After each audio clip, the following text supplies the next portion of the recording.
Ada fenomena yang cukup menarik yang perlu kita bicarakan pada kesempatan ini. Kasus mutilasi Kediri. Tapi pada akhir-akhir ini ya muncul konsep kegilaan baru, yaitu orang gila harus tidak pakai baju dan tidak pakai celana, tapi justru berpakaian rapi, bercelana rapi, intelektual tinggi, tapi menyimpan ancaman kegilaan yang tidak tampak di permukaan. Assalamualaikum warahmatullahi wabarakatuh. Salam jumpa kembali dengan FB Legal Voice.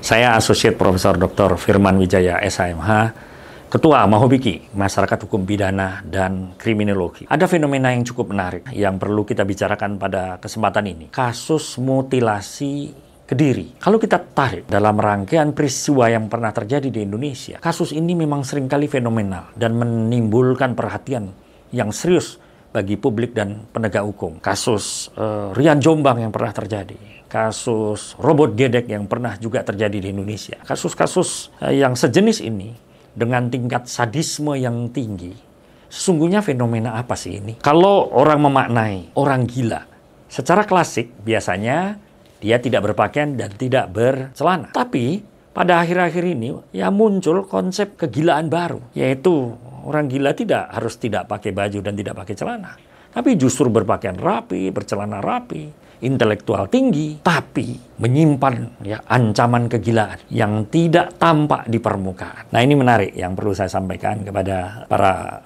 FB Legal Voice lovers. Konsep diminished liability, hilangnya kemampuan bertanggung jawab seseorang. Konsep apa ini? Sejatinya dalam beberapa kasus seperti tadi, kita pernah ingat ada pasal 44 KUHP lama. Disebutkan barang siapa yang melakukan perbuatan yang tidak dapat dipertanggungjawabkan kepadanya karena jiwanya cacat dan pertumbuhan atau karena penyakit maka dia tidak dapat dipidana. Konsep diminished liability, hilangnya tanggung jawab pidana pada orang-orang semacam ini memang tidak mudah. Seperti yang saya sampaikan tadi, pada masa-masa klasik pengertian gila sangat konvensional. Tapi ketika kita masuk pada era modernisasi semacam ini, penyakit jiwa semacam ini tidak selalu tampak di permukaan. Dan seringkali bisa menimbulkan error in judgment. Kita salah menduga, bahkan salah menghukum. Karena semua pelaku bisa saja memang tidak memiliki kemampuan bertanggung jawab, karena secara faktual proses peradilan kita justru sebaliknya,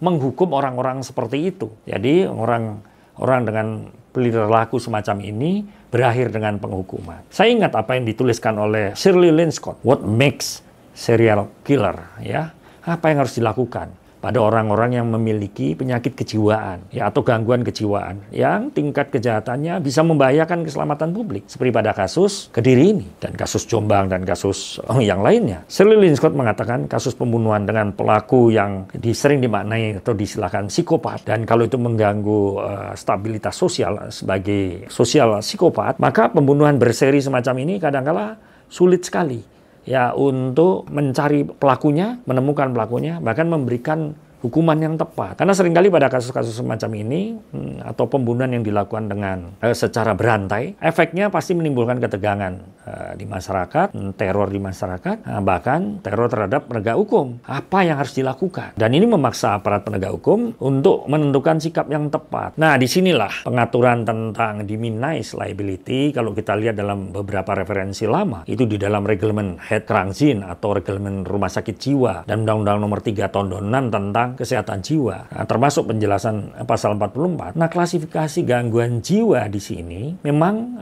sulit mencari ukurannya secara legal. Karena itu di pengadilan Inggris pada tahun 1845-an dikenal dengan metode M-Naughton Rules. M-Naughton Rules itu semacam metode right and wrong test, menguji benar tidaknya sih perilaku seseorang itu, apakah seseorang itu bisa dipersalahkan dan dimintai pertanggungjawaban, ataukah justru seseorang itu memang kehilangan kemampuan pertanggungjawabannya, sehingga dia tidak menyadari arti perbuatannya, menginsafi perbuatannya, termasuk dampak perbuatannya ini. Background M-Naughton Rules biasanya dicirikan dengan delusi berat. Kadang-kala pelaku merasa ada orang lain, masyarakat, menyalahkan dirinya atau memojokkan dirinya. Ini problem makers, sehingga kadang-kala muncul kepribadian yang sering dimaknai sebagai kebencian yang salah sasaran. Dia tidak tahu siapa yang dia sasar, sehingga siapa saja bisa menjadi korbannya. Nah, M-Naughton Rules dalam perjalanannya banyak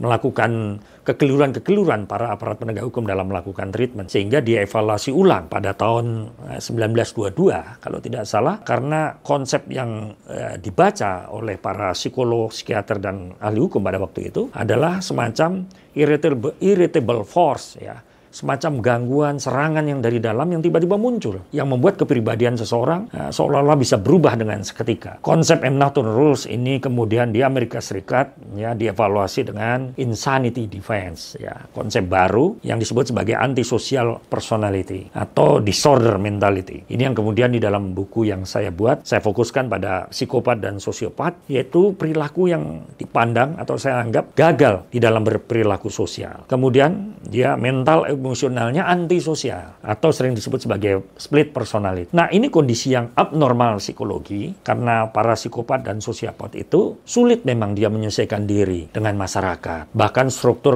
kepribadiannya kalau membaca abnormal psikologi terbelah atau kepribadiannya ganda.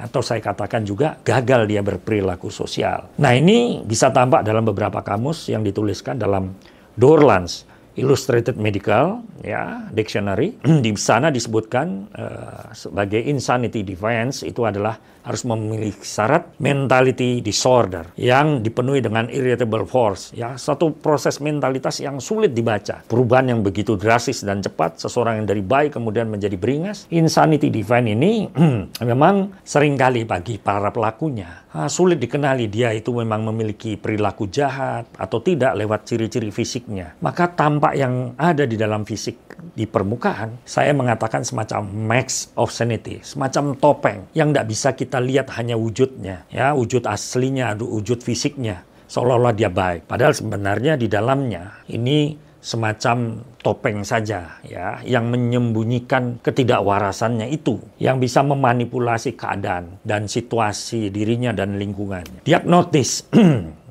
Diagnosis, ya, psikopatologis terhadap topeng kewarasan ini memang perilaku baik, santun dan sebagainya itu hanya pura-pura. Jadi kalau kita potret kasus-kasus yang menyangkut mutilasi, ya, yang seperti kasus Kediri itu, kita tidak boleh terkecoh. Aparat penegak hukum juga tidak boleh terkecoh oleh sikap berpura-pura, pura-pura baik, tidak tampak atau kurang emosi negatifnya, tapi sesungguhnya di dalamnya dia tidak memiliki rasa takut dan dia berpotensi untuk melakukan perbuatan ini secara berulang. Ciri-ciri klinis semacam ini tenang, normal, menarik, tapi itu semuanya adalah manipulatif yang sesungguhnya menyimpan sikap agresif dan tidak tunduk sebenarnya pada standar-standar moralitas konvensional.